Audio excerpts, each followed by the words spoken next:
Manila, Philippines. Panicked families run for their lives. Their high-rise apartment building is beginning to tilt. An urgent evacuation is underway, when suddenly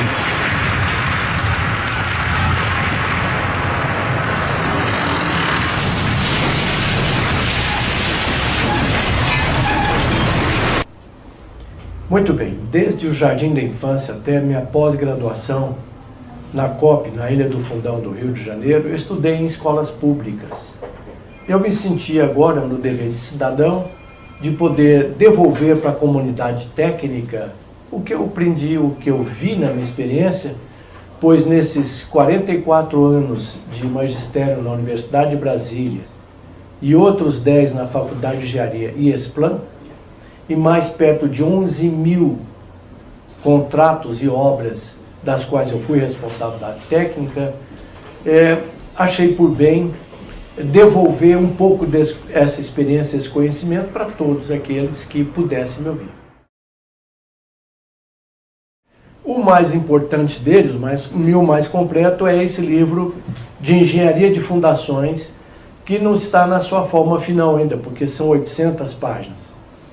Então, de tempos em tempos, a gente faz uma tiragem, eu peço ao editor para fazer uma tiragem pequena, para atender aqueles pedidos emergenciais. Ele trata, de uma certa forma, de tudo sobre fundações, com ênfase naquilo que os grandes escritórios de engenharia fazem, que é a aplicação de método semi-empírico estatístico, mas de uma forma moderna.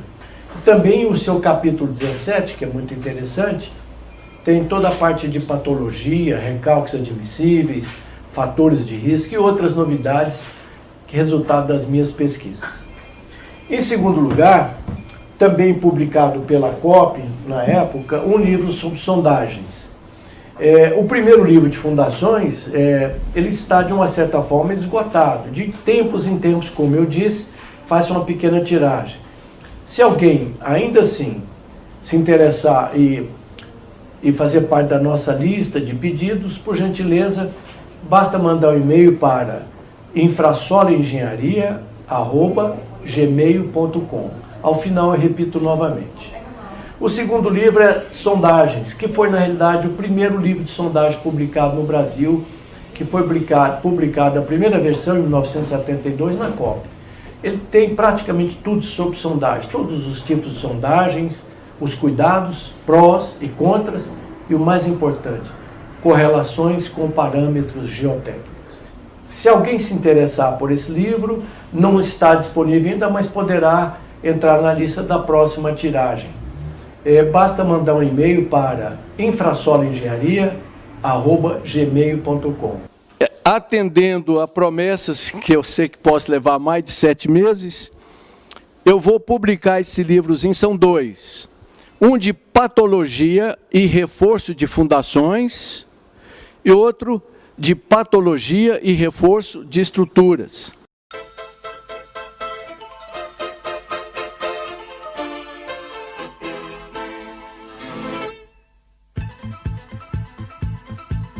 Muito bem, hoje então nós vamos começar uma aula das mais importantes profissionalmente.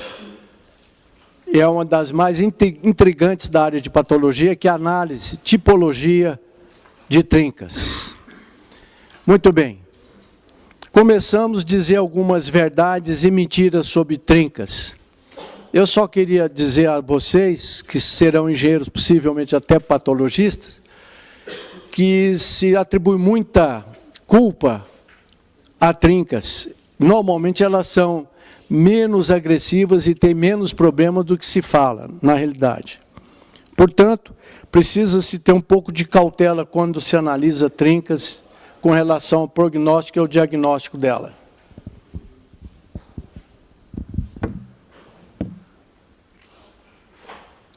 Por gentileza, anotem uma observação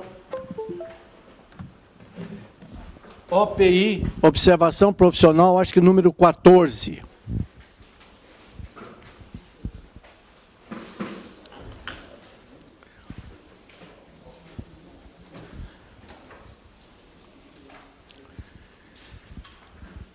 procurem não consertar trincas ativas. Nós teremos nosso último teste, que vão ser umas 10 perguntas dessas, por causa da importância desse item. E se tudo correr bem, eu consigo entregar os certificados daqueles que tiveram nota acima de 7,5 na última aula também.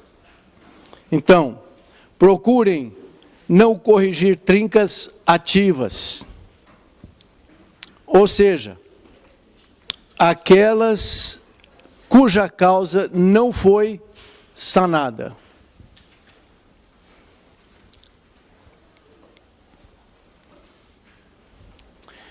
Existem aquelas pseudoativas, que são de variações higrotérmicas.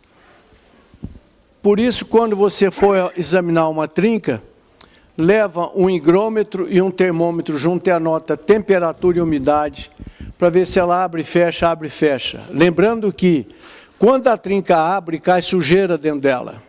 Então, ela nunca vai fechar totalmente. A tendência é abrir, quase fechar, abrir um pouco mais, etc. Ponto.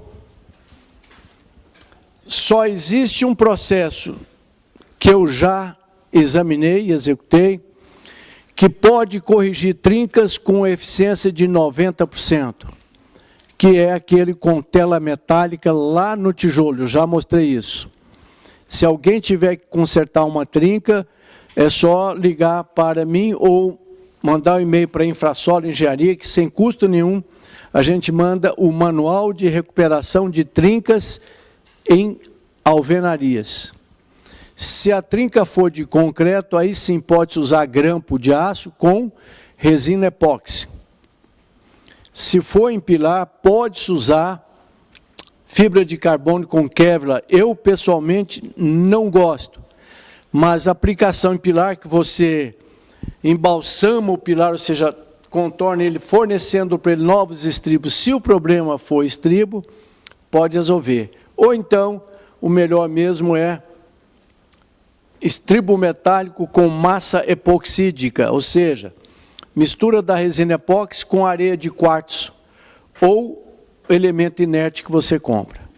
Portanto, lembre-se disso. É muito desagradável retocar uma trinca, ela volta, retoca uma trinca, ela volta, o cliente seu vai te chamar, vai te perturbar. Portanto, tenta descobrir qual é a causa. Aí retoca. Segundo fato, a eficiência desses retocadores de trinca passiva tem eficiência de 90%. O leigo, depois de retocada, não percebe mais. Mas não minta para o seu cliente. 100% é impossível. Tá bom? Muito bem. Aqui eu já disse logo no começo da aula que há um efeito psicológico sobre trincas. As trincas são bastante desagradáveis, mas são importantes, que é o primeiro sintoma de um problema, de uma estrutura de recalque, flecha, etc., é a trinca, é o primeiro aviso. Mas se exagera. O leigo tem muito medo de trinca. Um segundo fato interessante é que trincas mais finas, do tamanho de trincas capilares, lembra daquela experiência do espelho, da sucção? Quanto mais fina a trinca, mais capacidade de sucção, ela puxa mais água para dentro do imóvel. Portanto, não negligencie trincas pequenas em fachadas, porque ela vai mofar os armários, os imóveis, etc., dar ácara aos imóveis e vai ter uma reclamação grande por causa disso. Então, trinca fina de fachada, antes de consertar pelo processo de tela dupla, que é aquela de aço no tijolo, e a tela de poliéster, tipo mata-junta, tela fixa, etc., tem que fazer um sulco, aí usar silicone. Lembra que eu não recomendo silicone de uma maneira geral, ele tem vida curta. Mas para esse caso de vedação, faz uma pequena canaleta e veda. O ideal mesmo é se pendurar no prédio por fora, tirar a cerâmica, sei lá o quê, e entelar a fachada toda. Mas é difícil e caro. Às vezes resolve-se por dentro. Então, lembra-se que por efeito de sucção, as trincas, mas essa não é observação profissional. Essa de cima, sim, não é tão grave, tão forte quanto essa outra aqui, só para você saber. Não vá tentar reformar um prédio com trincas finas, porque acha que ela não dá problema. Dá bastante problema.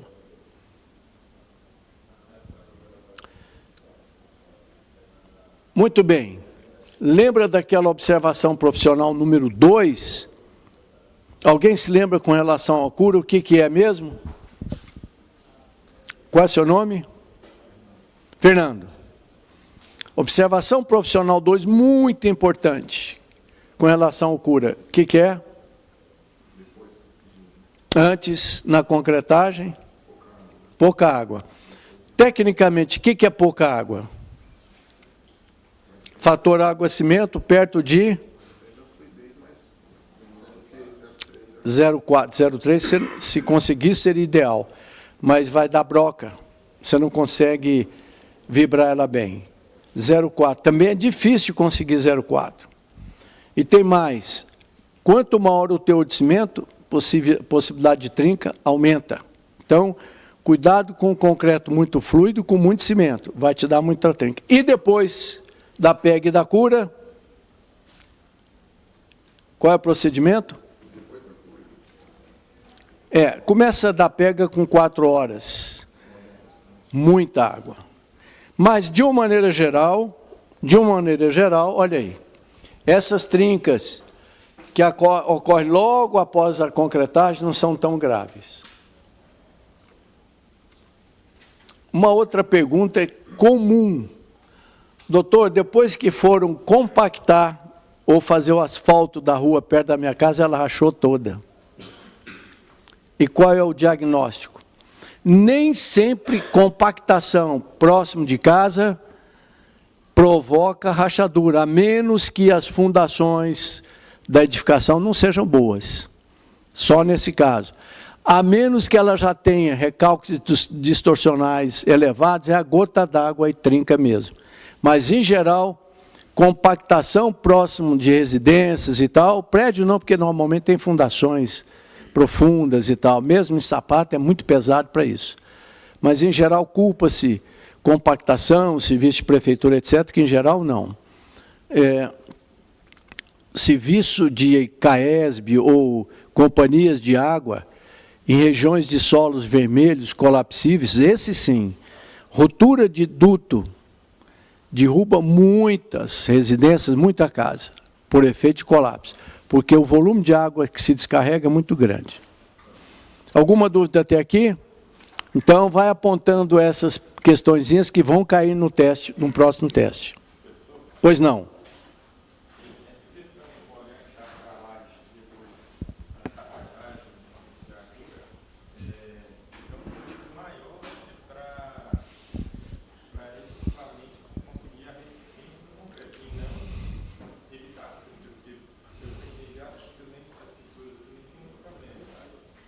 Não, as trincas, em tese, não são alarmantes, mas pode ser. A longo prazo, o que uma trinca vai deixar acontecer que a gente não quer? Filtração também. Mas qual o mal que ela causa para uma estrutura? Corrosão. Entendeu? Então, são 3 fatores importantes nessa cura bem feita. Você já citou um, resistência. O que mais? Qual é o parâmetro que não deixa deformar muito uma laje ou uma trinca? Modularidade, que hoje é até obrigatório fazer ensaio de modularidade. Terceiro, não é FCK, resistência. Porosidade. Entendeu? Depois que a parte interna do cimento absorve toda a água para hidratar e formar um cake, um gelzinho, toda a água que estiver sobrando dela vai sair deixando o concreto poroso, vai dar microporos. Por aí vem corrosão. Daí o aumento da vida útil das nossas obras, aumentando para 2,5, 4, 5 centímetros o cobrimento de concreto. Antigamente, o que não é falha nenhuma de construção era 1 centímetro. Então, você entra numa obra ruim, você vai ver a ferragem toda positiva das lajes estão aparecendo por causa do cobrimento. Então, eu acho que se essa pergunta não foi feita, tem que entrar no próximo teste, que é vital.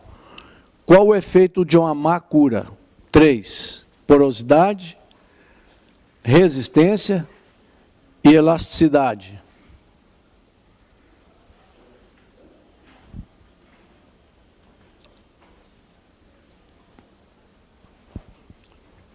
Lembra daquele fato que eu prefiro não ter trinca nenhuma nas minhas obras. Mas lembra daquele fato, daquele vetor psicológico negativo?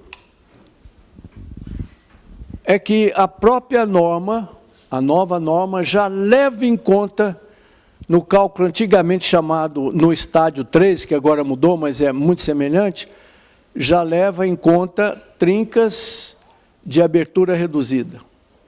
Ou seja, no cálculo já ficou levado em conta, na zona de tração, trincas de pequeno ou trincas de abertura pequena. Vamos ver que trincas são essas?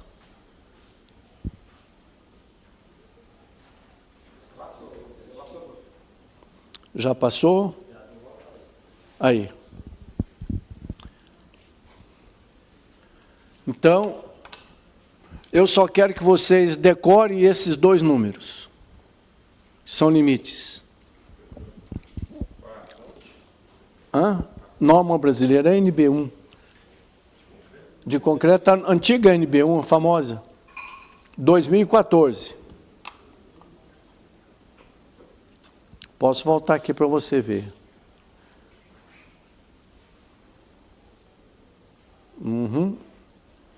2014, está vendo? É recentíssima. A 6118, famosa NB1.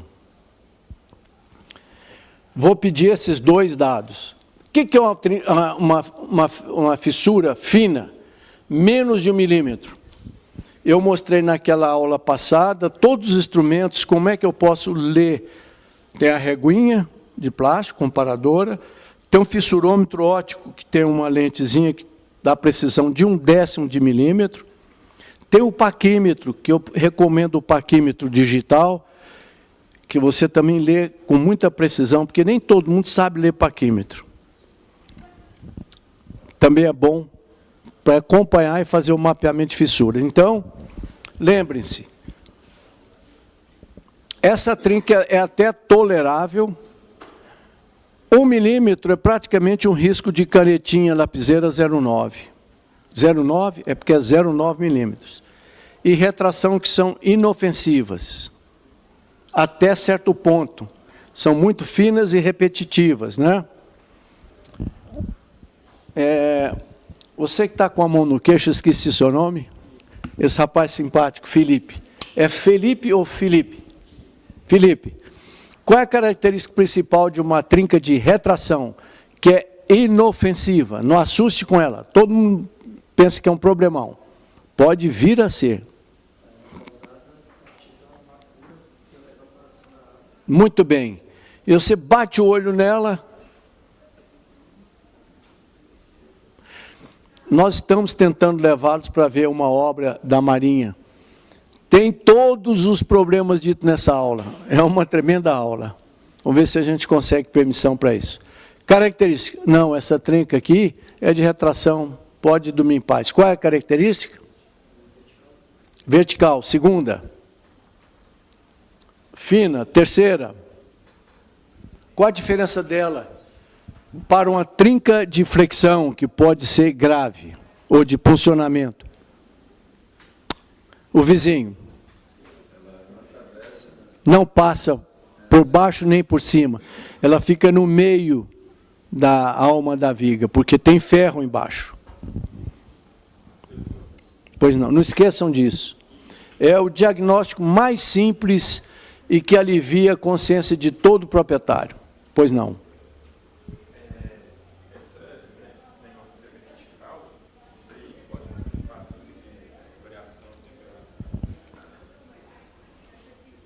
Pode, mas nem toda variação de temperatura é vertical. Você entendeu? Tem outra característica da trinca essa trinca que nós falamos agora, de retração. Qual é a outra característica que diferencia? Muito boa pergunta. Qual é a outra característica? Fina, não passa por baixo nem por cima, porque tem ferro. Outra, vertical. Outra, repetitiva. A térmica geralmente abre junção de duas estruturas nova e velha, remendo e reforma, racha. Se não deixar uma junta, racha. É problemática? Não. Pega só a maquita, faz um rasgo de 1 por 1,5 de fundura, NP1, monopol ou Sikaflex. Inclusive é pintável, tá certo? Não é grave. Reformou um prédio ou uma casa ou fez um adendo, vai separar por condições térmicas. Se não tiver recalque. Acima de 6 milímetros é chamada de rachadura na prática. Tá bom? Rachadura.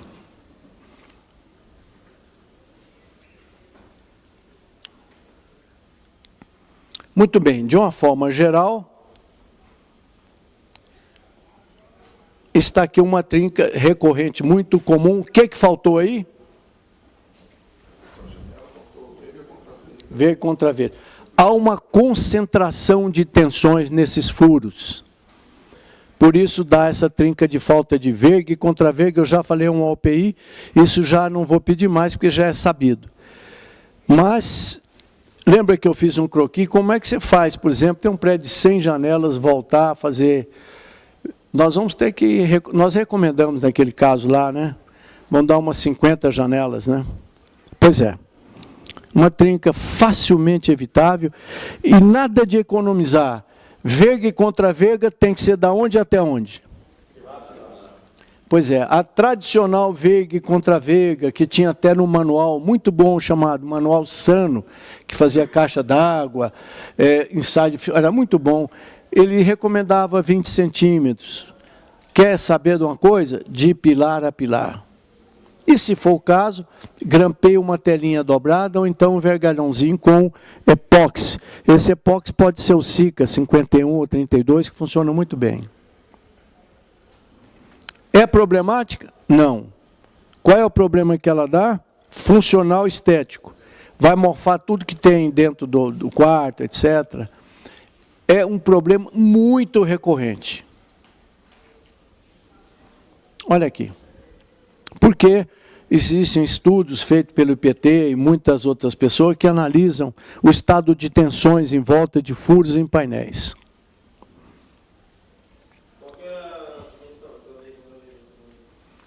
Qualquer dimensão.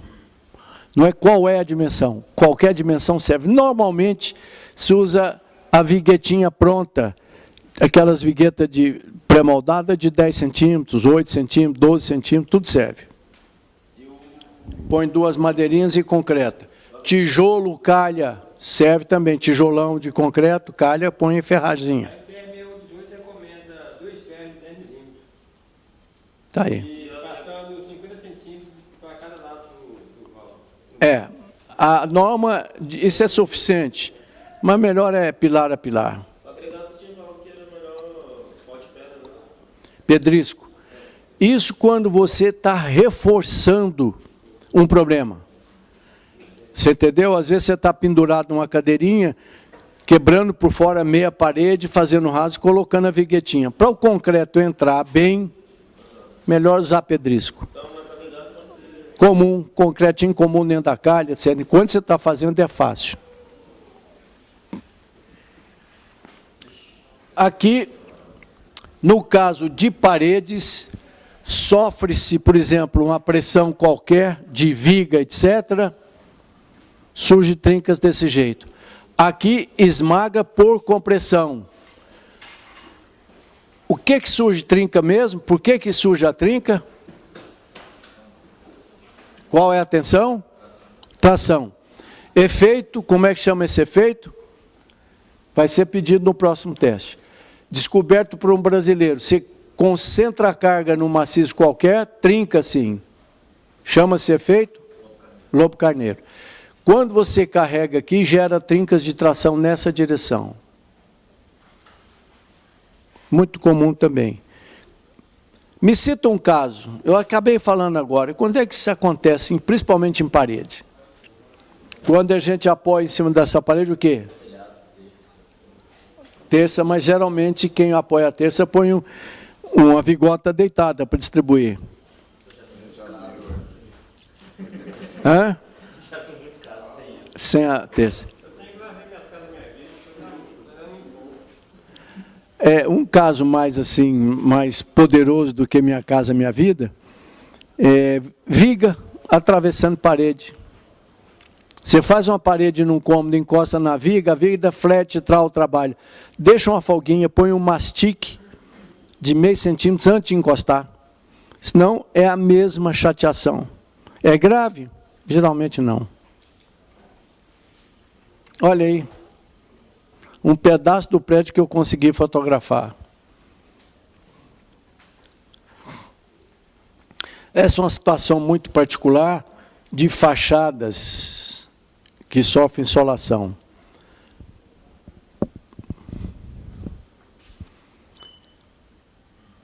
Alguém se lembra da regra da mediatriz em painéis bidimensionais no estado plano, na condição de cisalhamento puro? Como é que eu iria ficar sabendo, já conhecida na prática como regra do professor de crânio da mediatriz, aonde é que, por essa regra, aonde é que estaria a deformação? Alguém? Na laje, tirando a mediatriz, a laje.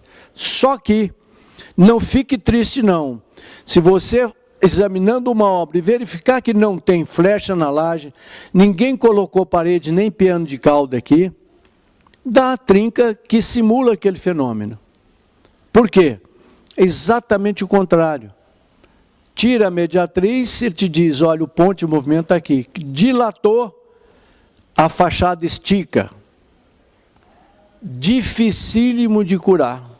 E não é grave.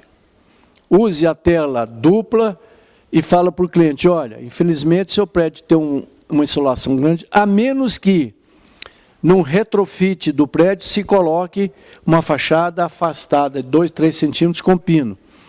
Eu já falei mais um pouco tempo atrás, pastilhas em regiões como Brasília, que sofre variação brusca, sazonal, não ficam na parede. Pode observar a quantidade de prédio soltando pastilha. Reformar de novo, colocando pastilha é prejuízo líquido. Então, o ideal é insertes metálicos com cimento de cola, ou placa cimentícia, ou ardósia, ou até porcelanato. Portanto, difícil. Como é que você esfria uma fachada? Não tem jeito. Então, poderia colocar aqui uma nova fachadinha moderna, longe, para ventilar, porque aí acaba com esse problema, que aplicando a regra do DICRAM funciona do mesmo jeito, só que ao contrário ali.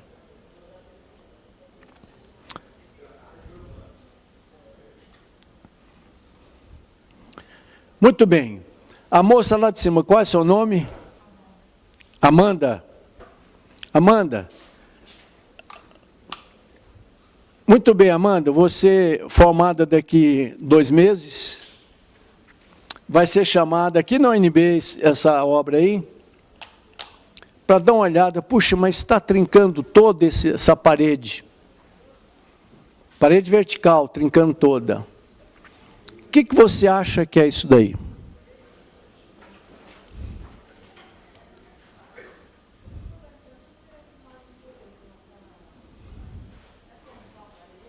É uma parede toda trincadinha.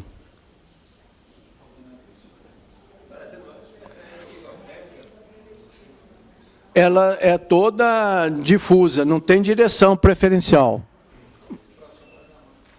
Oi? Retração da argamassa. Por que o argamassa retrai? Muita água na hora de fazer. Normalmente, parede desempenada, viga de fundo desempenada com muito cimentinho, água, para ficar lisinho. Se não molhar demais uma semana, ela vai dar essa trinca. Totalmente inofensível. Como é que cura isso? Sem ter que tirar. Tela de poliéster colada. Cola a tela de poliéster e depois pinta em cima. Existe tela de poliéster em rolo. Tá bom?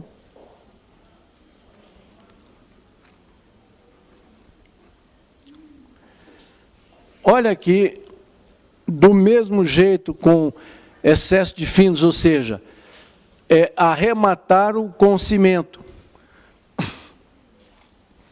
Bem acabadinho, com excesso de água, na desempedradeira, dá uma trinca assim chamada trinca mapeada. Ela é totalmente aleatória, porque trinca patogênica grave, ela tem uma direção definida, é flexão, ou retração, ou torção, etc. Essa trinca mapeada aqui, nesse prédio aqui. Entrando aqui, vocês vão ver essa trinca mapeada, tá vendo? Excesso de água no acabamento desse concreto. Como era concreto aparente, concretaram contra forma com película, né? Forma própria para concreto aparente, com excesso de água deu nisso daí. Totalmente inofensiva, difícil de consertar. Pode ser que uma estucagem, dando uma lixada e aplicando a massa AC3 com espátula, depois lixando de novo, além de vedar essa trinquinha, que é inofensiva, ela dá um aspecto estético bem legal. Muito bem, também já foi falado aqui, não é? Se você não deixar o... Amanda, o que é aperto?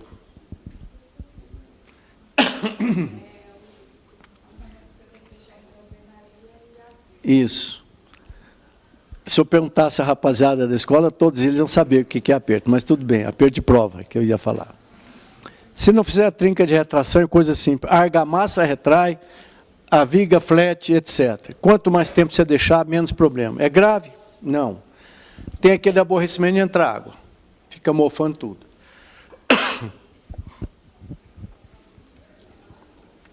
Eu acho que isso nós já falamos, eu vou saltar. Sim, já falamos na regra do DICRAM, todo mundo já viu. Não foi feito o aperto, ou seja, o aperto não é apertar rápido, é apertar depois. Alguma dúvida aqui sobre paredes? Alguém tem algum problema que gostaria de discutir? Anotem, por favor. Vigas, trincas e vigas. Então, aqui nós já temos 3 questões para o próximo teste. Que dá na viga em cima da parede com a laje, não, mas é da viga com a parede, não é da viga com a laje, não. Da viga, variação térmica em geral. E olha, aqui no IBAMA, a laje espichou e encolhe mais ou menos 10 centímetros por dia. Então, não tem parede que aguenta.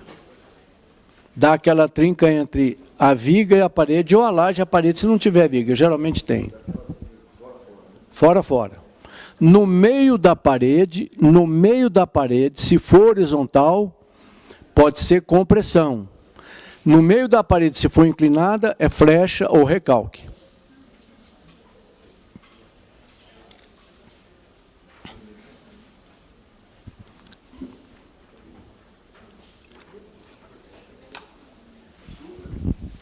Essa é uma trinca muito comum de balanço. Marquise, sacada de prédio, etc. Falta de ferro... Você não me mandou...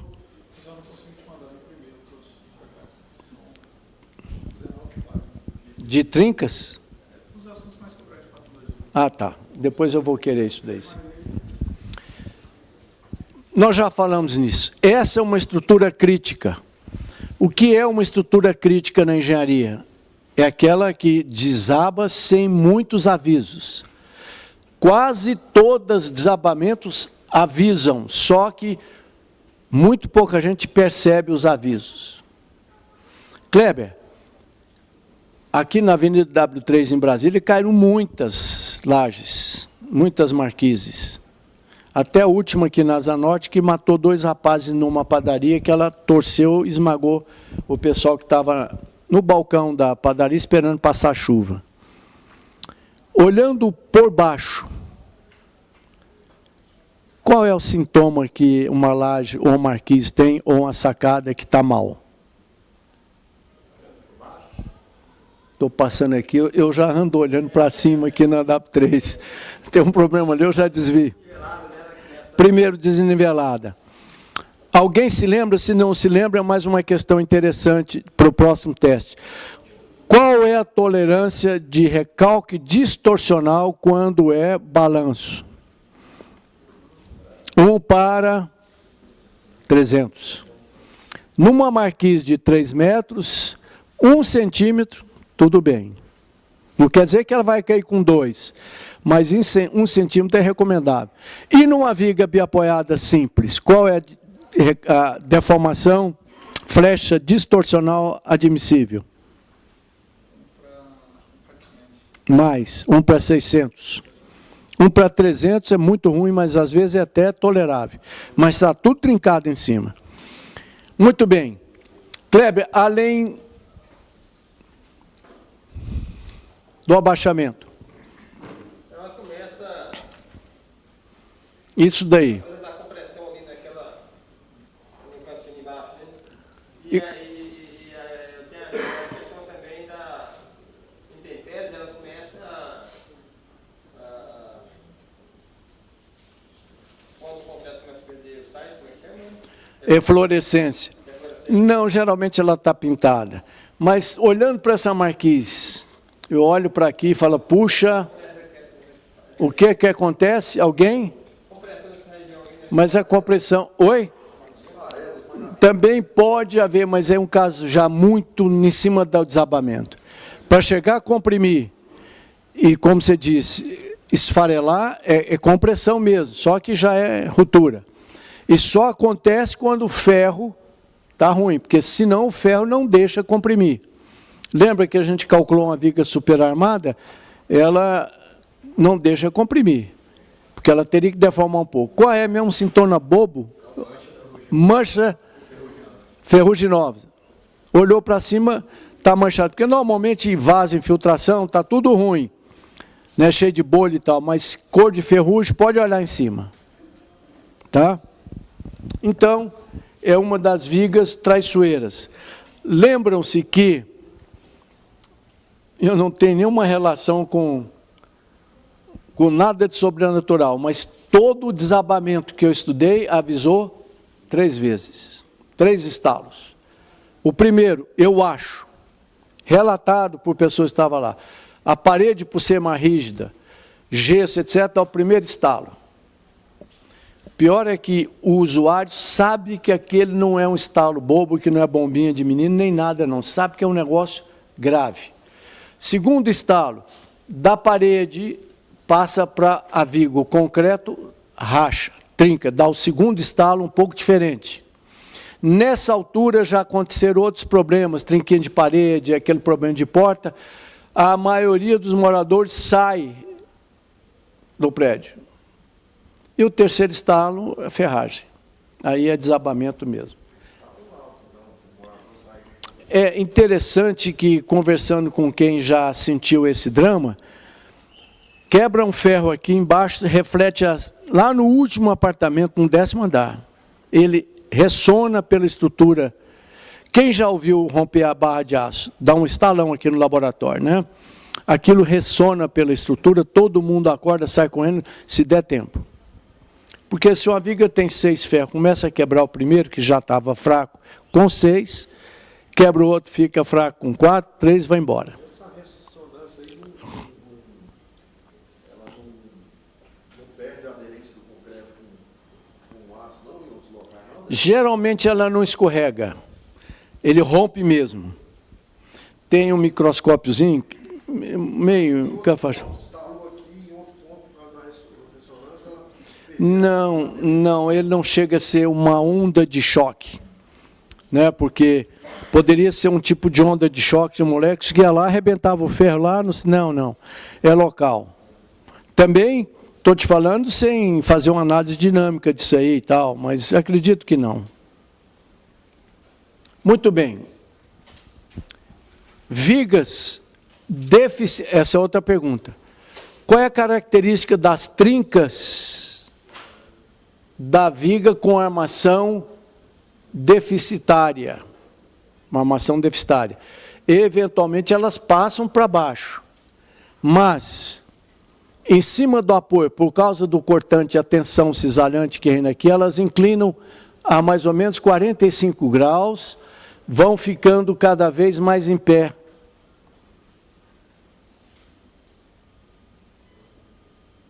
Então, é uma viga ruinzinha. Faltou estribo, concreto ruim, mal executado, etc. Então, qual é a característica de uma viga que tem deficiência de armaduras à flexão e concreto ruim? Pode passar por baixo de um caso mais grave, já próximo da ruptura. Elas são inclinadas perto do apoio. Quarta questão, a 45 graus vão ficando de pé. No centro elas ficam de pé, às vezes começam a passar por baixo. Muito bem.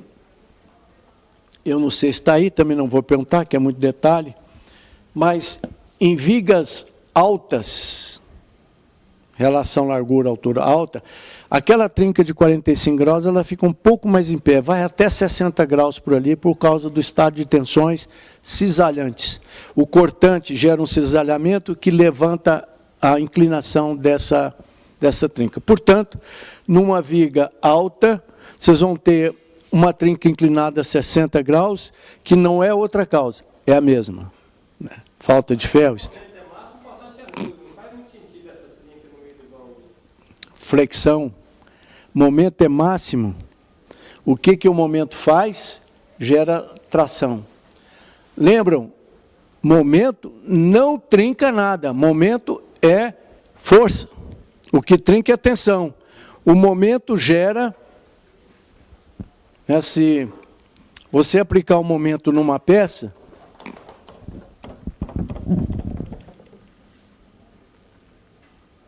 o que ela está gerando aqui em cima? Tração. Esse momento é o causador, é o vilão, mas quem trinca é por tração, tá certo?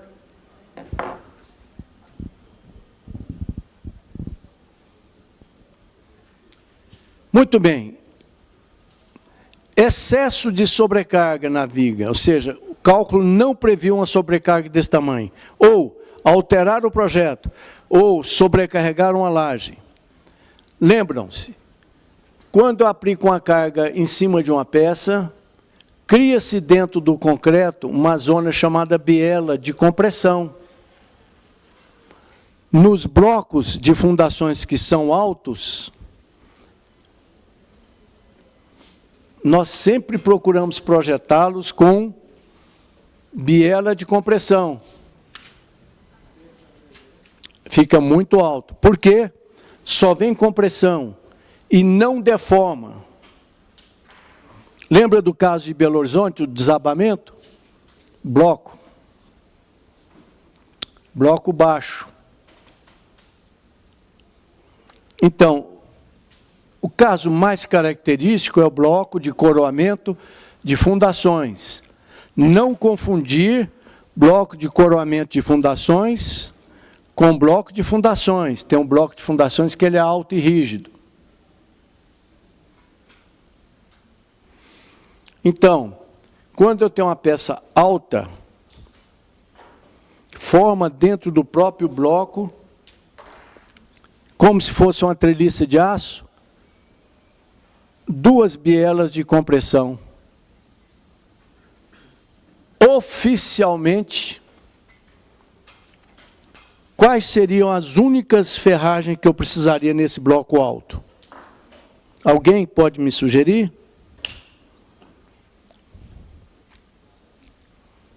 Aonde é que eu preciso de ferro aí? Aonde é que vai estar tracionando? Lembra que aqui é proibido ficar calado. Aonde? Embaixo. oficialmente, eu não precisaria mais de ferro nenhum, a menos que bastaria colocando esse ferro. Uma boa tática seria virar ele para dentro da biela de compressão, porque ele ajuda o concreto na compressão também. O que nós fazemos hoje na prática? Gaiola. Tem razão teórica? Não.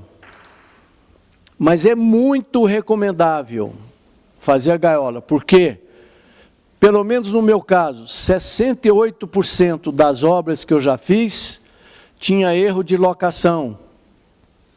Portanto, sobra esforços que não sejam esses só de compressão. Tinha empuxos, momentos, etc. Portanto, é bom fazer a gaiola.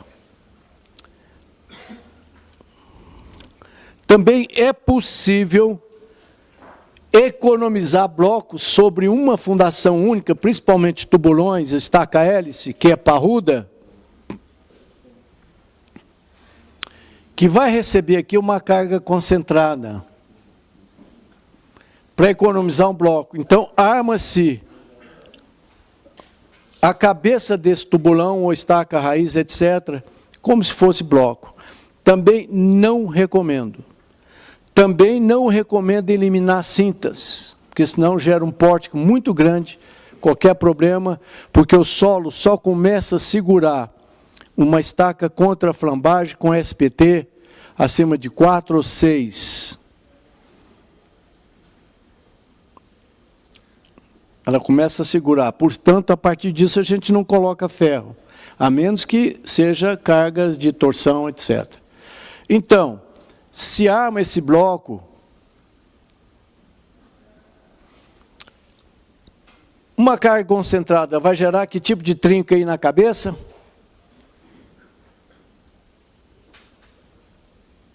Trinca, direção e por quê? Alguém pode arriscar? Famoso efeito lobo carneiro. Quando se aplica uma carga de compressão, gera trinca vertical. Pega uma pedra redonda qualquer, dá uma marretada nela, ela abre assim. A carga de compressão concentrada gera tensões de tração. Por isso, para combater a tração, grades mais apertado em cima, afastando. É possível, tecnicamente, se der problema, você não será condenado porque é correto, mas não é bom. Não elimine cintas e nem elimine o bloco. Quem é profissional da platologia sabe, a gente reforça demais fundações. Era bom ter um bloco para você apoiar o reforço. Senão tem que cravar pinos de aço com epóxi e tal, né? Porque vem um reforço novo. Se você não tem onde apoiar, porque a gente concreta tudo, tem que cravar chumbadores de aço aqui. No caso da Paquistal, quando você arranca camisas, o concreto começa a descer, além de desejada de desce um pouquinho. Por que você acha que ele começa a descer? Bom, estacas do tipo Strauss é aquela estaca escavada. Estaca escavada é aquela que o solo sai. Ela é uma estaca fraca, mas se respeitada é ótima. É lenta, faz uma lamação danada. Só que você, quando o solo é ruim, você tem que descer com camisa de aço, não fecha. Se o solo não fechar, não use revestimento. Vou repetir. O seu cliente fala, poxa, esse camarada está fazendo economia porca. Só usa o primeiro elemento que tem 2,5 metros de tubo de aço. Por quê? O revestimento vai destruir todo o solo, porque bagunça, tem que mexer no revestimento, etc. E se for argilas, elas vão perder boa parte da resistência. É possível que, por efeito tixotrópico, depois de uns 4 meses, ela fique durinha novamente, mas não é certo. Bom, agora voltamos. Você está tirando o último revestimento, o concreto desce. Falhas falhas, solapamentos embaixo. Você fala aí que você planejou o acoplamento com a certa altura da estaca. Quando você tira a última camisa, confere daqui a pouco ela desce aí meio metro, 10 centímetros, 20 centímetros. Quando ela desce meio metro, entendi. Não, aí eu entendi sua pergunta, mas a pergunta é mais profunda. Quando ela tem, o concreto desce meio metro, como é que fica o arranque e o bloco que ficaram aqui embaixo? Então você escava na lateral. Primeiro, estacas escavadas com água, inclusive hélices, tem que apicoar até tirar o concreto podre que está misturado com o solo. Se for do grupo de siltes, ele é danado para se miscuir no concreto e enfraquecer. Você corta na enxada, você destrói esse concreto. Então, primeira coisa, limpa. Se limpar, passar abaixo da cota que devia ser de arrasamento do concreto, vai descendo. Você não pode deixar concreto ruim na cabeça. Escava de lado, até sair o concreto bom e coloca uma nova gaiola. Não, só mais uns 60 centímetros para engastar bem. Essa que você está falando aqui, né? A nova armação. Porque a estaca agora já está por aqui, ó. Não, até uns 60 centímetros para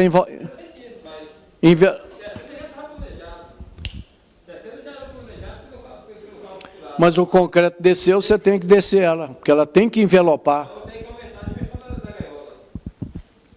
Tem que envelopar a velha.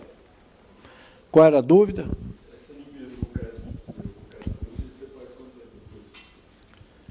tempo? 2, 3 dias já dá para cortar. Não pode dar marretada. Não se pode apicoar concreto estaca, porque ela pode quebrar aqui embaixo. Porque a ferragem morre aqui, com 2 metros ela morre. Entendeu? Normalmente apicoar de baixo para cima. Hoje a gente aluga a maquininha, ela corta fácil. Num dos colégios objetivos que eu fiz, nós trabalhamos atolado em lama, com estaca Strauss, com bota. Tivemos que escavar depois 1 metro em cada uma, porque tinha lama no concreto. Nunca tivemos um problema. Eu acho que nós já fizemos perto de 80 mil estaca Strauss. Nunca tive um problema com estaca Strauss, que existe uma rejeição muito grande e com razão. É uma fundação operador dependente. Se o operador for mal, ele te quebra. Pois não.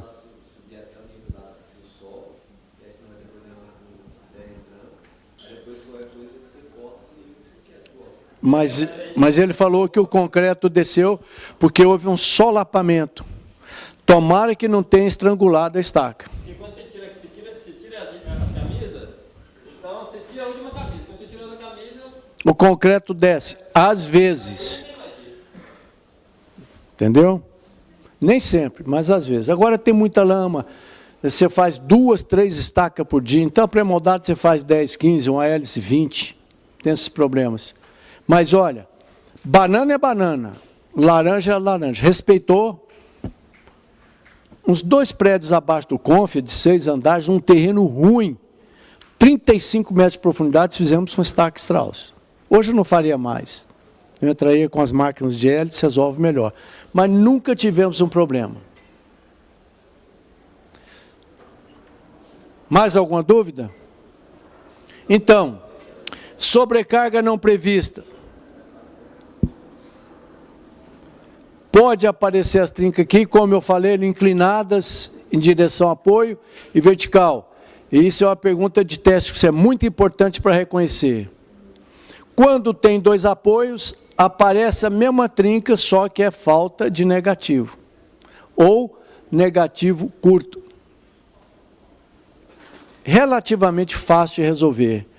Eu uso uma Makita, eu não sou propagandista da Makita não, mas é a melhor maquininha que tem. Com o disco, serra o piso, com um negativo, pelo menos 1/4 ou mais do vão, e cola com epóxi. A única coisa desagradável é porque se às vezes tem piso de granito, de, sei lá, mármore de Carrara, etc., vai ter que cortar. Tá aí típica. Flexão em vigas. Começa do centro, depois inclinadas, quando vai ficando grave. E se tiver apoio embaixo, se aparecer trinca em cima, nem discuta, desce embaixo, vê se tem uma parede, um apoio, coisa assim. Negativo. Fraco.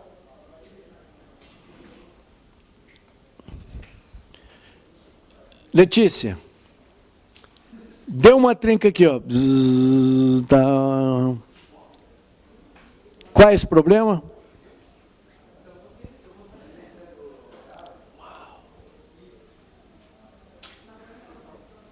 Deu uma trinca que está andando uma laje, tem uma trincona aqui, muito comum. Falta de cima. Negativo. Falta de ferro, negativo. Pode olhar embaixo, tem uma viga embaixo apoiando, entendeu? A laje flat, porque o negativo, além de ajudar na resistência, ele trabalha como um tirante, ele ajuda a não deixar fletir. A laje flat, ela trinca em cima. Mesma coisa que eu já falei, né? Com momento e cisalhamento, dá uma trinca desse tipo. Olha aqui um caso comum. Trinca de cisalhamento e flexão. Flexão produz esse cisalhamento aí.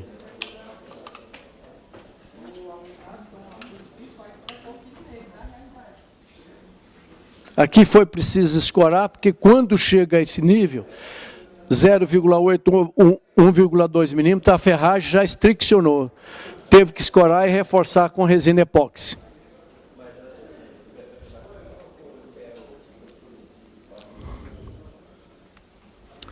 Outra questão do próximo teste. Quando é que eu tenho que sair correndo e reforçar rapidinho uma viga submetida a sobrecarga ou flexão? Quando aparece a primeira, começa a aparecer inclinada. Se aparece uma desse tipo, esse cisalhamento, muito rapidamente. Então, nessa situação, é sintoma eminente de desabamento próximo. Então, escora rápido a estrutura e reforça. É possível envelopar isso com fibra de carbono. Eu, particularmente, não gosto. Já existem barras de 12 milímetros de fibra de carbono. Também não gosto. Prefiro mesmo barras de aço, inclusive com estribos aqui, toda incorporada com argamassa feita na mão, de epóxi e pó de quartzo. Aqui em Brasília é pródigo.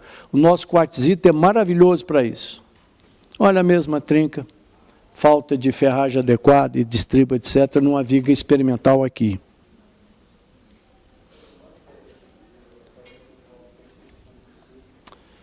É possível que a gente tenha falado, mas alguém pode me dizer como é que aparece a trinca de torção, torcendo a viga, principalmente de marquise e tal, ela torce. Como é que é a trinca dela?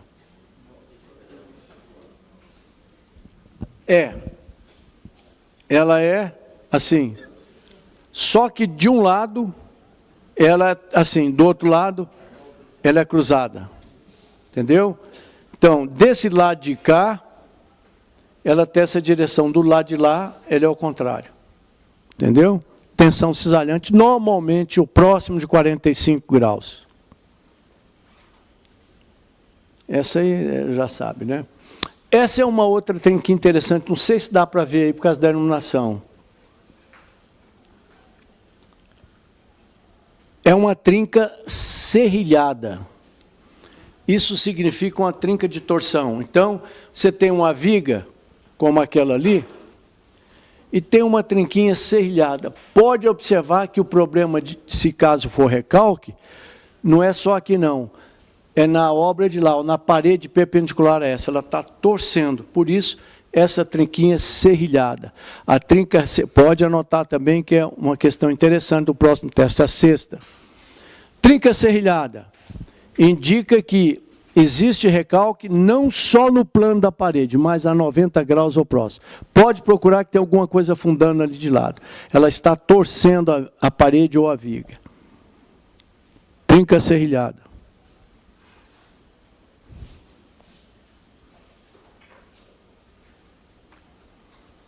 Essa aqui naquele caso triste de Ilhéus, né? Terror.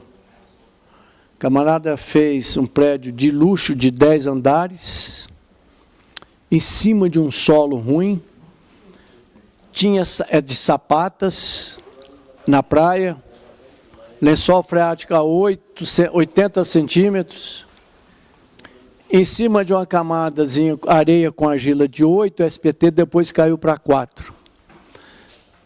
Eu fiquei com dó do italiano, dono do empreendimento. Começou a afundar, antes de botar, tentaram botar vidro já na fase de reboque e tal, os vidros quebravam todos, não tinha jeito, tinha que mandar cortar o vidro e tal, um problema sério. Piso afundando, vigas quebrando, baldame quebrando, como está aí todo. Por recalque, diferencial. Uma bobagem. Assentou sapato em cima de SPT 8. Ele fez o SPT? Ele fez ensaio? Fez. Não fez. Não, fugir da água, É. Acontece muito isso, o cara não tem diferença, quer fugir da água. Muito bem. Kleber matou uma charada social. Você encontra um terreno muito ruim, precisa tomar cuidado para não ser tentado em colocar a fundação em cima desse terreno ruim, porque debaixo tem água e o terreno bom está escondido debaixo d'água. É muito comum. Aí um caso típico. Só que era um prédio de 10 andares, de praia, de luxo. Eu projetei microestacas, eu nem sei qual foi a solução. Furar sapatas e injetar embaixo. Falando em microestaca, um dia eu ouvi, a gente falando do Lex, uma sapata com a microestaca. Aquilo pode. Eu tenho uma sapata e ele colocou na sapata uma microestaca debaixo da sapata. Aquilo não interfere na sapata, não? É um caso, sim. Você viu, foi lá na nossa empresa? Não, não vi na empresa que eu não, eu estou falando que eu vi. Mas é possível. Tem a sapata estaqueada. Quando fica muito ruim, você pode fazer estacas debaixo da sapata. Quando é microestaca, para quem não sabe, microestaca é uma estaquinha assim de 10, 15 centímetros, com tubo de aço de parede grossa, todo furado com manchete de borracha, a gente injeta altíssima pressão. É o melhor tipo de fundação que tem. Cara, chata. Então eu injeto aí 60 quilos e crio um bulbo, vários bulbos. Comprime o solo, fica super engastado. Quando eu faço isso é para reforçar um tipo desse aí. Como a maquininha é uma maquininha dessa alturinha, que é uma sonda rotativa, com broca de vídea ou diamante, fura tudo. A hora que a gente vê, tira o testemunhozinho, que parece uma coluna de concreto, está cheio de barra de aço cortada. Você nem nota. A vídea corta o aço, você nem percebe. Aí injeta por baixo, porque ele, inclusive, ancora a sapata, sabe? Não precisa fazer um blocão. A estaca raiz você faz por fora, que é parecida, mas tem que fazer o super bloco. Então, eu tenho uma sapata doentinha. Uma das possibilidades é furar aqui com microestaca injetada. Além de melhorar todo o terreno, ela já apoia diretamente a sapata. Essa sapata era nova, ou seja, ele já fez estaca e colocou a sapata em cima. Eu acho que era o Lex, pelo formato da sapata, quadrada que tentei. Nós não usamos mais sapata chanfradinha. Quando está muito ruim, tem dúvida, pode fazer isso, mas o cálculo é complicadíssimo. É igual radier estaqueado. Para as casas e os prédios da tia Dilma, nós sugerimos várias, porque eles vêm padrãozinho o radier. Está rachando todas, um monte rachando. Então a gente faz taquinha de solo de cimento embaixo. Melhora o mod da cidade do terreno. Já fizemos perto de 12 mil estacas dessas, para salvar o radierzinho embaixo, tá? Estaquinha de solo de cimento. Fura com trado de mão ou máquina, tira o solo, qualquer que seja ele, a não ser que seja orgânico, nós não testamos ainda. Traça com cimento na razão de 1 volumezinho para 7 para 8, com água, sem vibrar, sem concretar, dá uma resistência de 1 MPa, ou seja, chega a 8 toneladas. Oi? Não, o orgânico não funciona porque precisa de cimento demais, aí fica cara. Então, o radier estaqueado é muito bom. Tem uma tese da universidade, não sei de onde, trabalhando nisso daí, com solo de cimento. Tem mais um curso inteiro sobre vigas, mas tem alguma dúvida? Então vamos para a 7ª questão. Lajes. Patologia de lajes. Essa é a ruptura típica, chamada ruptura em charneira. Antes de desabar, a laje trinca desse jeito. Chama ruptura em charneira. Então, 7ª pergunta. Como é que rompe uma laje? Em ruptura por charneira. Normalmente 45 graus ou 60, dependendo do vão. Também dependendo do tipo de engaste aqui, se é simplesmente apoiada, se é engastada, etc. Mas tem essa característica. Que é lógico, por baixo você vai ver a trinca de flexão grande aqui. Muito comum, muito. De novo a mesma pergunta. Se tudo corresse bem, qual é a flecha distorcional que já produz essa trinca aqui? Valor 1 para... Hã? Não, para 500. Um para 400, um para 300, um para 200 já está desabando. Ou seja, num vão de 6 metros, uma flecha de 1 centímetro é bem tolerável. Etc. Aqui são detalhes e... Eu estou pedindo para reforçar com chapa metálica as vigas, mas não convém.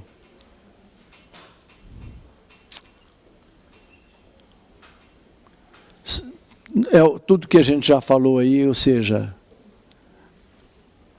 precisa tomar um certo cuidado. Esse tipo de trinca, uma trinca permitida, eu não sei se eu mostrei aqui, para lajes, se é vigas, é trinca de negativo. Se não está aqui, vou fazer um croquis.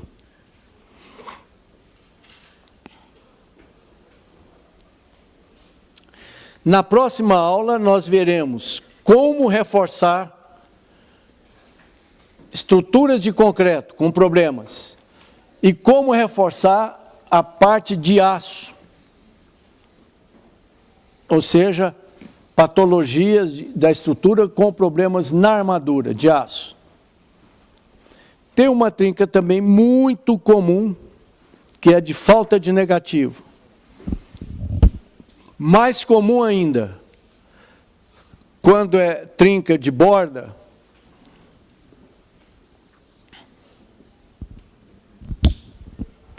e que na construção não se colocou adequadamente ferragem negativa, ficou curta. Muito bem, a tendência é fletir.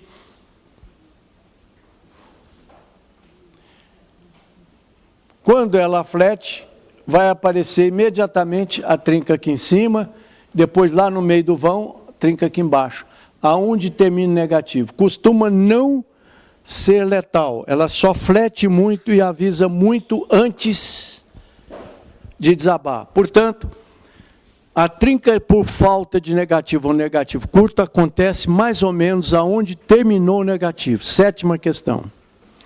Vai dar uma trinca aqui no negativo e uma trinca embaixo por flexão.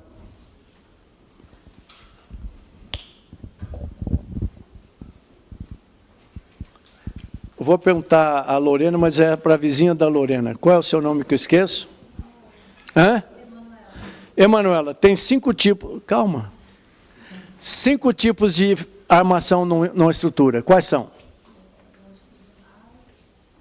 Onde está a longitudinal? Em que tipo de peça? Pilar.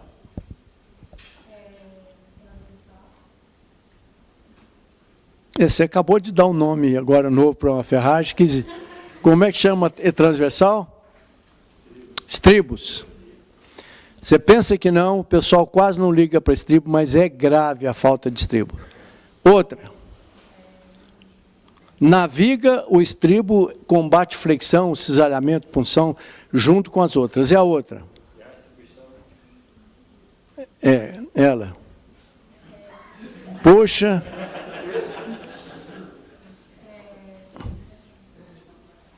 A principal ferragem. Hã? Costela é a mais secundária, mas a principal? Positiva. Tá bom? Eu nem sei por que eu cheguei aqui, mas, em tese, a positiva, em geral, evita o desabamento. A negativa é como se fosse, na prática, um tirante. Por isso ela tem que ser alta. É como se fosse um tirante. Se eu pudesse parafusar no prédio uma grande solução que eu tenho dado para essas marquises ou varandas de prédio que estão fletindo, eu não fico preocupado em rasgar o piso da sala nem nada não, porque geralmente tem porcelanato caro e tal. Aqui no Lago Sul, uma casa de um desses ministros honestos, entre aspas, era mármore de Carrara. Como é que eu vou rasgar o mármore de Carrara do camarada toda para colar a ferragem negativa? Então, foi permitido. Nas varandas, eu amarrei uma barra de aço no pilar, a 1 metro de altura. Uma maravilha, nunca mais deu problema. Envolvemos o pilar com a ferragem e colocamos aqui embaixo, furamos inclusive aqui, olha. Acabou o problema. Efeito, armadura negativa, chamada mão francesa, mas negativa. Então, eu esqueci o nome da moça de vermelho. Emanuela. Ferragem negativa ajuda a combater flecha. Ferragem positiva ajuda a combater desabamento.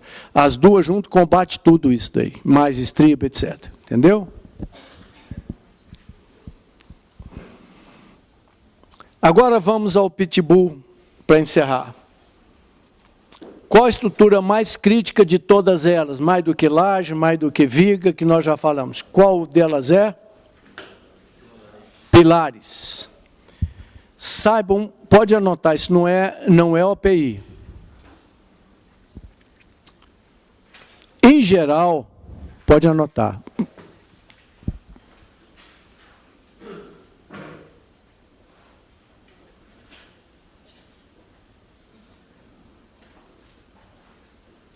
Os pilares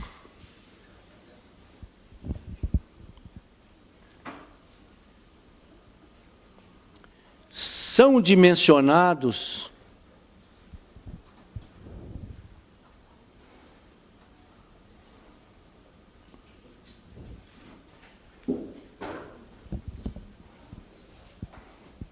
para resistir cargas maiores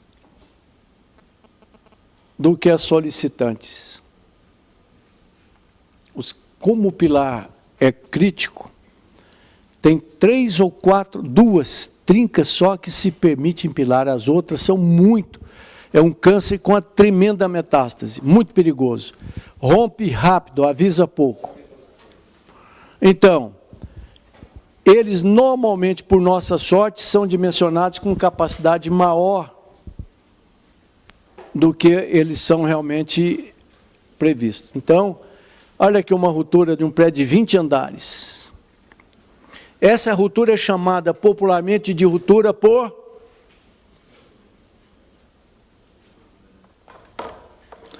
tecnicamente, alguém já respondeu, cisalhamento, mas ela é costumeiramente chamada de ruptura por compressão. Só que, na realidade, a compressão, que está lá em cima, não vou riscar a tela, gera tensões cisalhantes. Por definição, a tensão cisalhante é onde ela está? Aonde? Aqui está a tensão de compressão, chamada tensão principal maior. E a cisalhante? Ou paralela às trincas. Essa é a tensão cisalhante resistente. Essa é a tensão cisalhante, que é uma componente da vertical atuante. É a mesma história de sempre. No momento em que a atuante é maior do que a resistente, bumba. E aqui alguns estribinhos seguraram, está vendo aqui? Está um pouco claro, mas eles seguraram esse pilar aí. Professor, vamos fazer um reforço para outra vez. Desse aí, Não, eu posso usar refazer. o final e os estribos e eu poderia encher em cima desse traído completo? Bom, é o seguinte. Nessa situação, não. Aí você escolhe, tem que refazer. Mas vamos supor que fosse para fazer. O ideal é tirar a massa e envolver com novos estribos, abundantemente, depois de escorado. Incorporar isso com a argamassa epoxídica. Mistura. Pode ser a nossa cicla mesmo, cicla 32 ou 51, a mais grossinha. Mistura com areia de quartzo lavada, lava ela e seca. Pode ser no forno ou deixa no sol para ela ficar sem impurezas. Dá uma alta resistência, põe na mão no estribo. Eu acho que eu já mostrei essa foto. Vou mostrar de novo, se possível. Feito isso, aí você pode concretar, envelopar com o concreto. Você tem duas formas, isso a gente vai ver. Pode fazer uma tampinha na forma, furar a laje e encher por cima. Ou encher até lá perto, deixar um tantinho assim, colocar a forma e encher com grout. Ou pode bombear microconcreto, com a bombinha de compressor, você faz um pistãozinho, tipo injeção, ele enche de microconcreto, que é expansivo e resistente. Ou grauteia. Ou então mexe, aí faz a nova ferragem. Não, faz a longitudinal também. Pilar você tem que, normalmente a gente dobra ou triplica. Eu estou perguntando isso aí porque teve um arquiteto que me ligou um dia desse que ele dimensionou um pilar numa certa seção. E o pilar, quando o mercado executou ele diferente do planejado, ou seja, era 12 por 40, 69 por 30. Dá para reencamisar. Mas põe ferragem negativa, positiva e estribo. Mas nesse caso E reconcreta. é concreta, né? Muito bem. Não vai dar Não. A menos que fique mal feito. Mas quem está reforçando, o paciente está na UTI, você dá uma dosagem de antibiótico legal e tal, toma cuidado. É exatamente aquilo que eu falei. Pilar não trinca. Quando trinca, sai de perto que desaba. Outra coisa, é muito comum no pé do pilar por corrosão, ou sujeira de serragem, ou no tempo ele esmaga. É muito comum. Pois não. Pois é.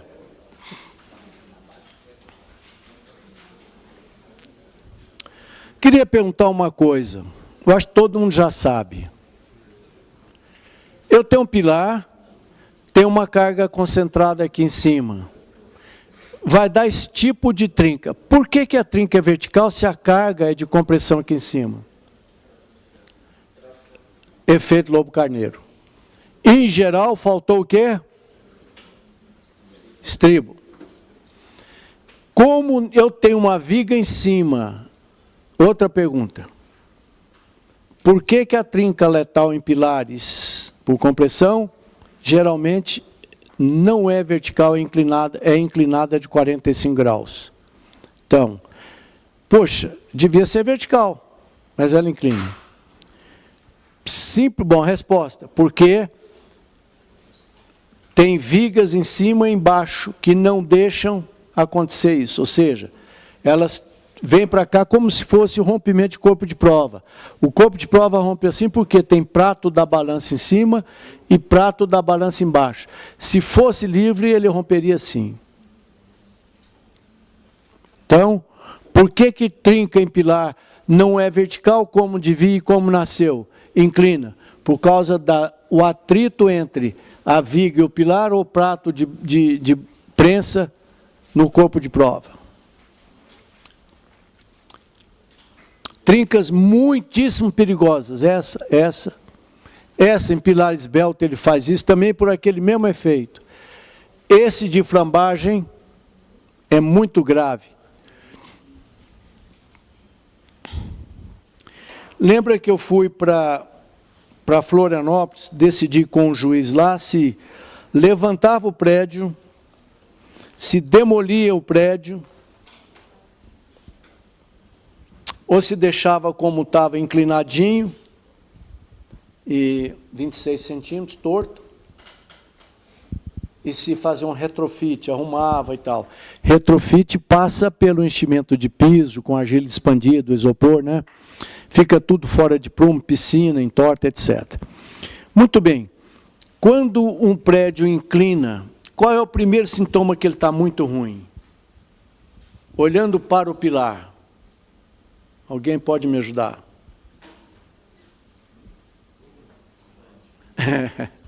Prumo. É lógico, ele está torto. Mas está perigoso? Está muito ruim? Então, eu tenho um pilar, eu tenho um prédio que torceu.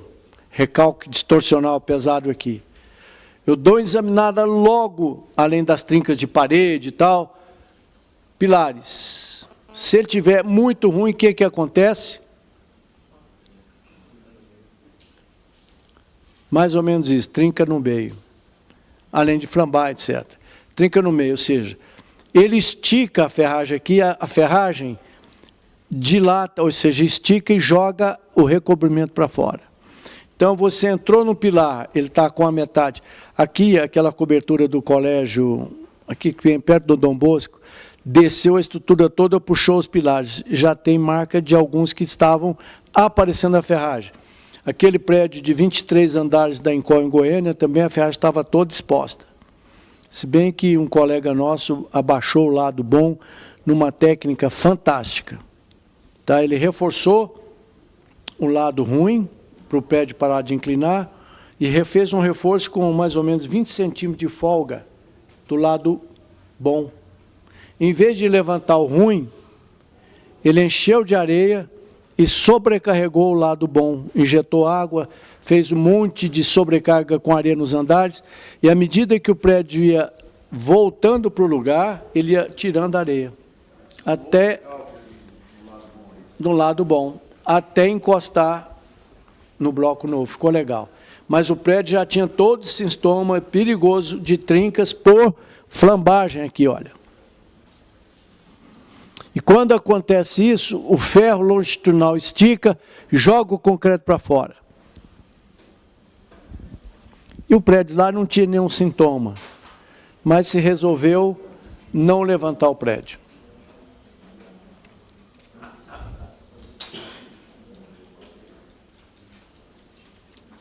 Muito bem. Só amplie aquela figura.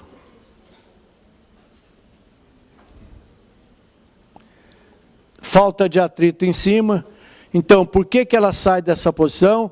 Porque ou está presa por viga ou tem atrito no prato da balança.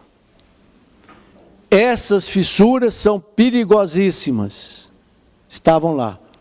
Normalmente, pode anotar, não é pergunta de prova, mas quando falta estribo ou a argamassa do concreto não é muito boa, poxa, acontece essas trincas verticais no centro do pilar, mais ou menos a 1/3 da altura. Faltou duas coisas. Vamos lá, 8ª questão de prova.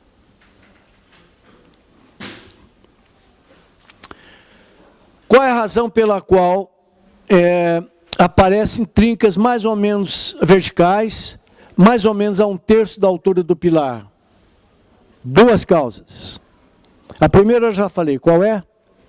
Falta de estribo. A segunda, a argamassa do interstício é fraquinha, ela começa então, por ter um modo de elasticidade mais baixo do que a brita, ela começa a deformar mais. Então ela abre. Entendeu? Então ela abre.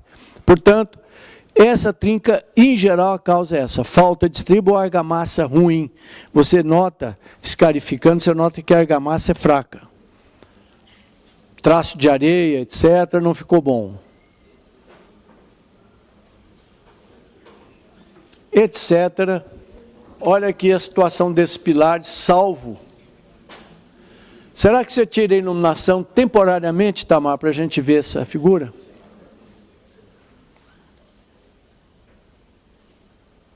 O que salvou esse pilar aí, olha? Já. Alguns míseros estribos. Constantemente a gente vê isso. A ferragem longitudinal assenta, flamba. Olha aí. Alguns poucos estribos, não deixar desabar o prédio. Deu tempo de escorar e refazer o prédio. Aqui nós até corremos o risco um pouquinho de levantar com o macaco hidráulico, um pouquinho para nivelar o piso de cima, que era uma padaria. Perigoso, não faça isso.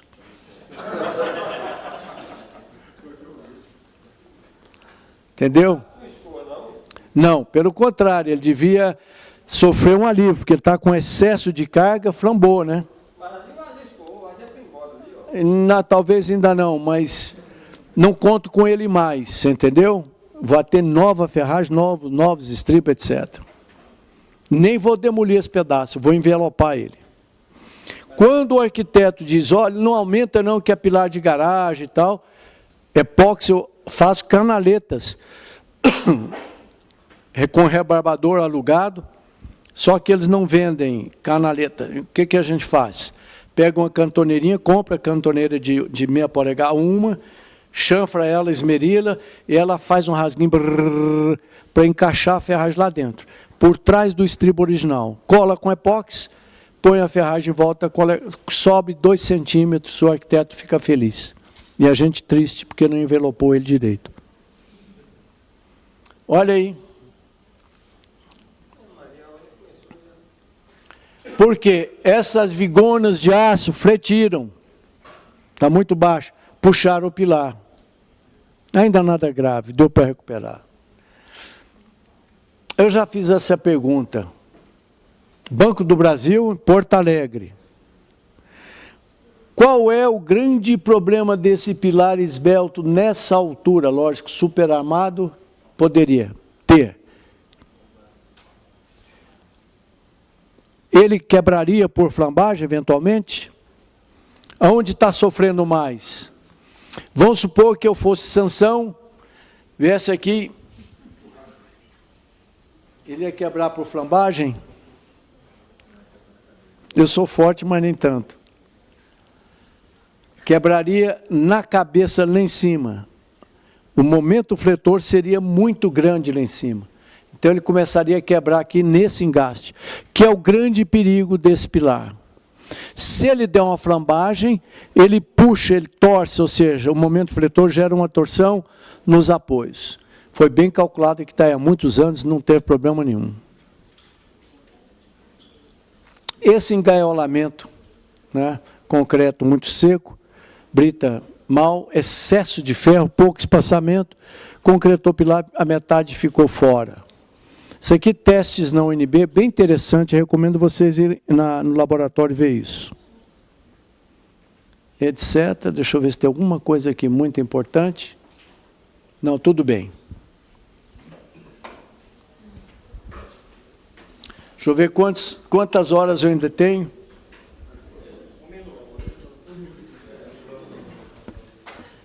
Muito bem. Então, não esqueça, na próxima aula eu vou mostrar como reforçar concreto, vigas, pilares, etc., e o aço. Aí fazemos um teste dessas perguntas que eu fiz, mais umas 2, e se der tempo de corrigir na última aula, que seria depois ou desse teste mesmo, eu quero entregar o certificado para aqueles que tiveram 75% de frequência e 7,5% de média nos testes. Vou fazer a chamada.